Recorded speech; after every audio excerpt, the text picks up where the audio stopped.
Good morning to all students.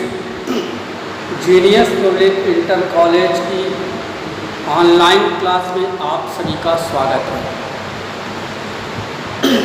Students, आज हम लोग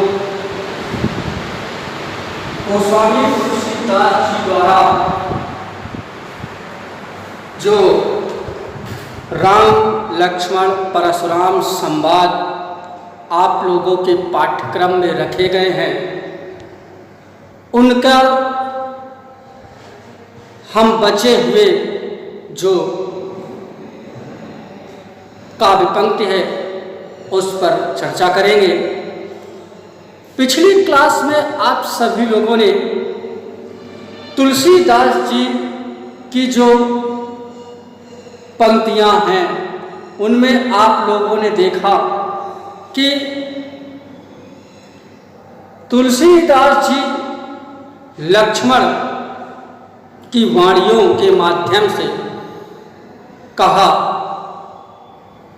लक्ष्मण ने परशुराम जी से कहा कि हे ऋषिवर, जो विलोक अनुचित कही, मैंने आपके स्वरूप को, मैंने आपकी इस वेशभूषा को देख करके जो कुछ भी मैंने अपने मुख से, अपनी वाणी से आपको जो भी अनुचित बात कही है उसे क्षमा मकाम, आप मुझे क्षमा कर दीजिएगा, आप मुझे माफ कर दीजिएगा।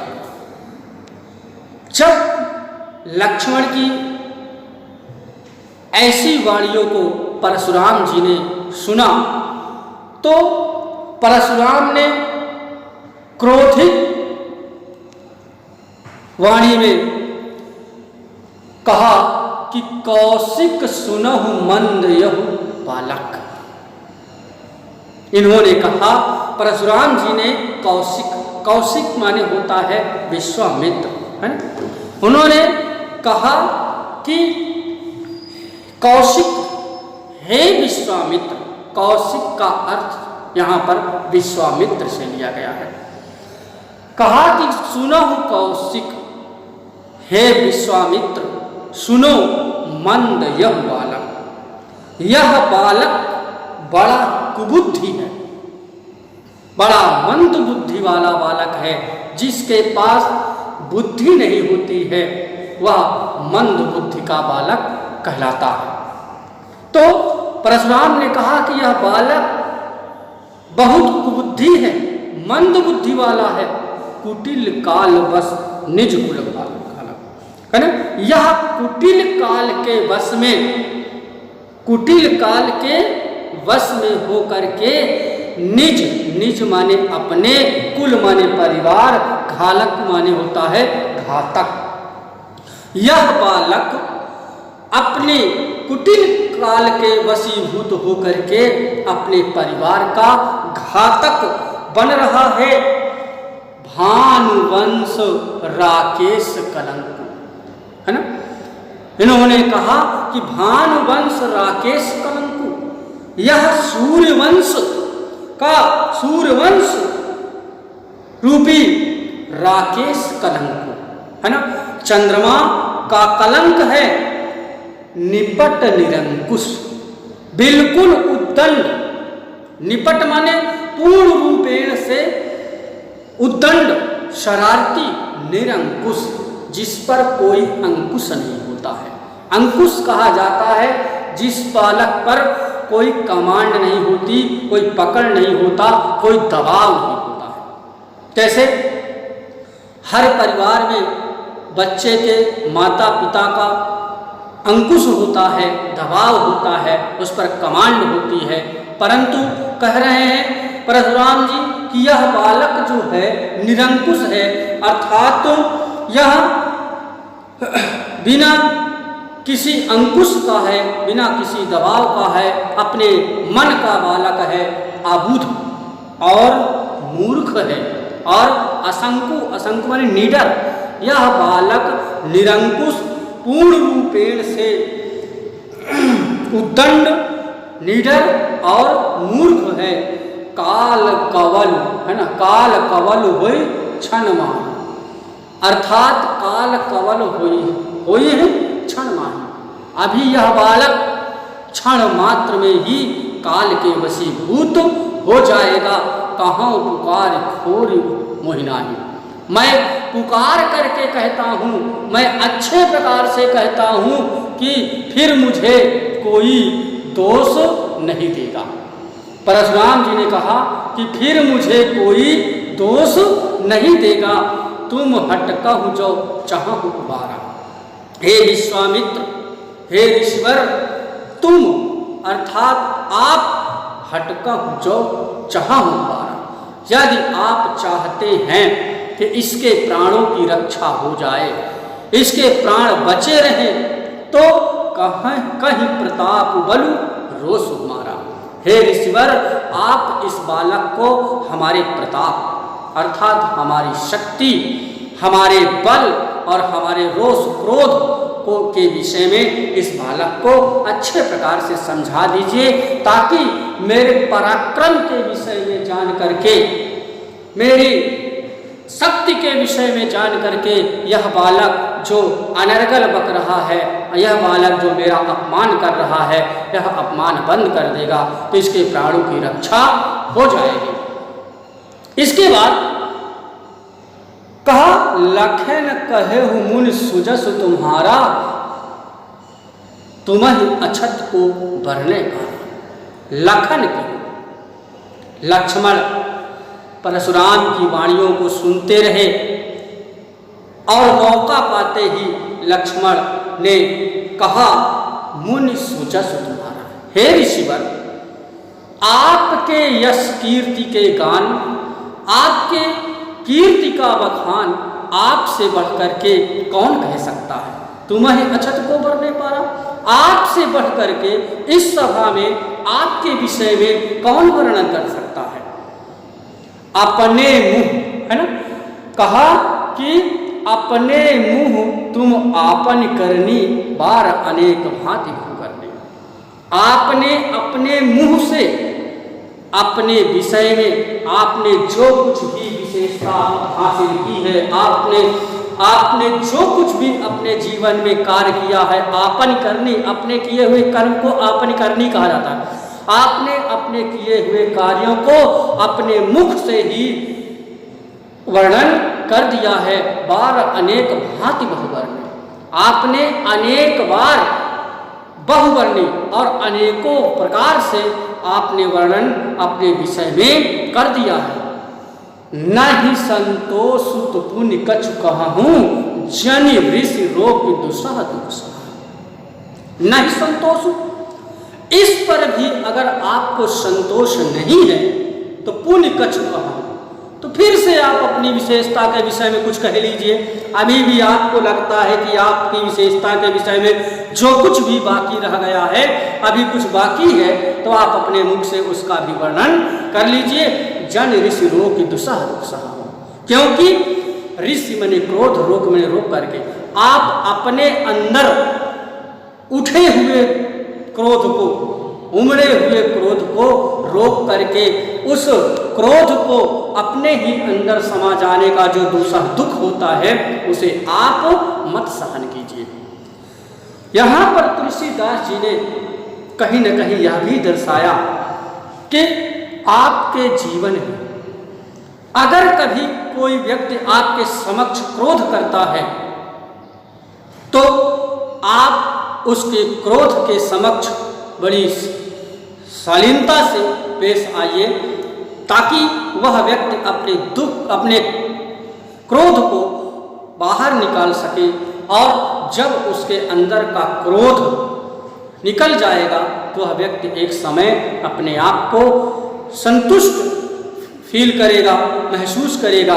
क्योंकि किसी भी व्यक्ति के अंदर यदि क्रोध अंदर ही समा जाता है, तो वह उसके जीवन का सबसे बड़ा कष्टकारी होता है। और हो सकता है कि फ्यूचर में भी, भविष्य में भी उसके उस घटना को लेकर के समस्या खड़ी हो सकती है।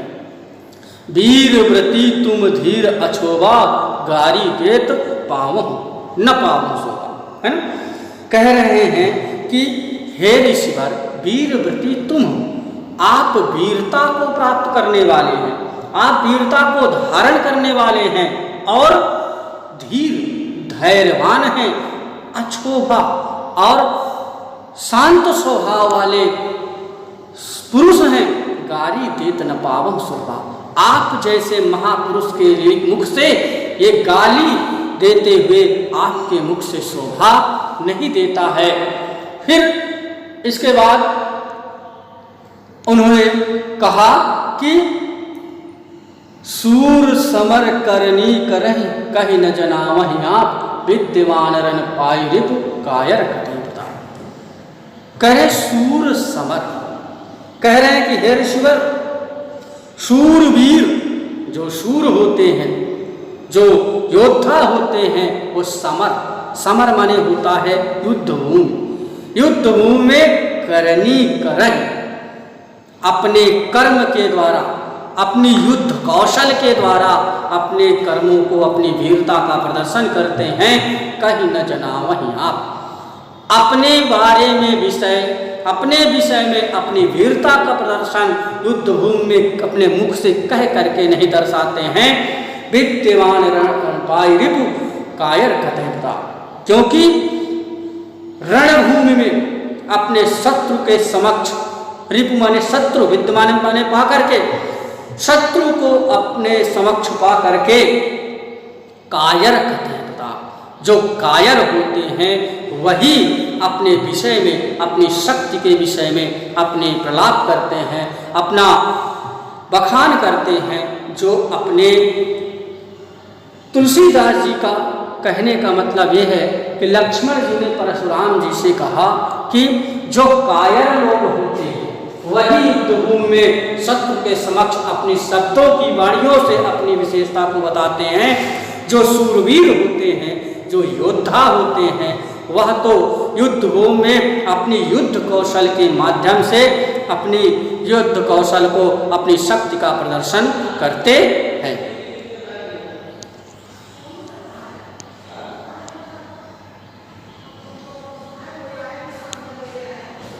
नेक्स्ट देखिए, तुम तो कालू हाँक जन गावा जी, बार बार मोहि लाग बुलावा।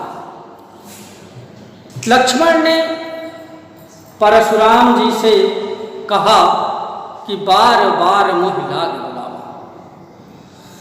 हे ऋषिवर, ऐसा लगता है कि आप बार बार आवाज दे करके काल को मेरे लिए बुला रहे हैं, बार बार काल को बुला करके मेरे लिए आवाज दे करके मेरे लिए काल को, काल के देवता को बुला रहे हैं।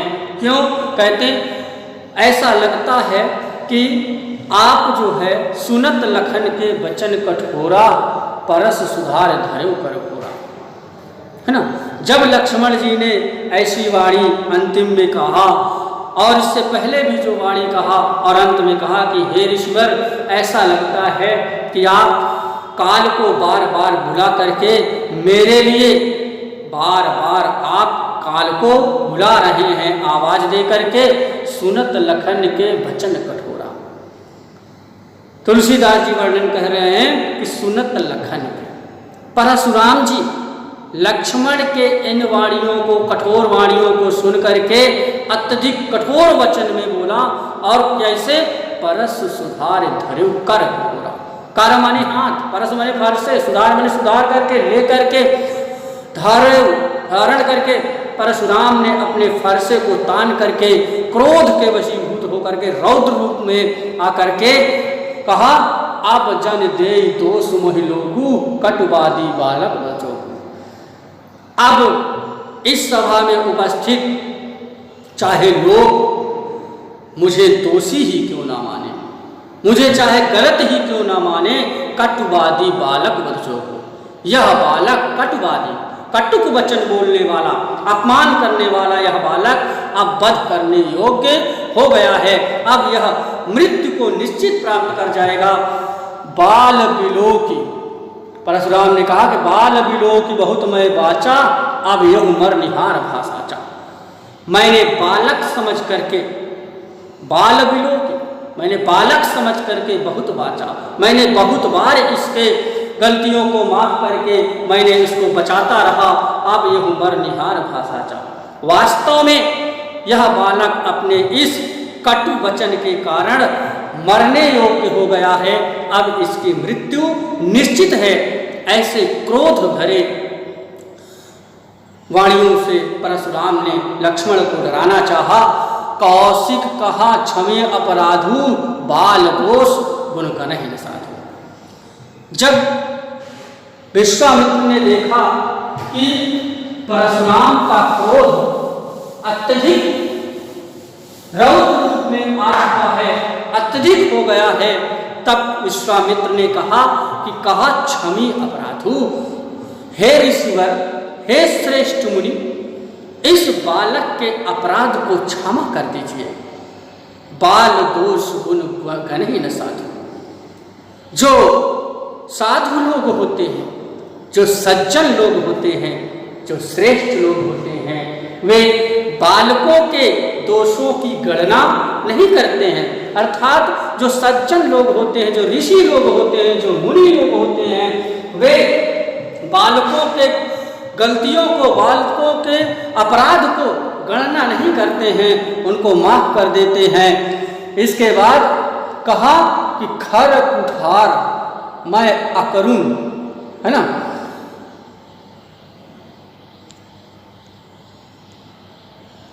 खर कुठार मैं अकरुण को ही आके अपराधी गुरुद्रोही, है ना।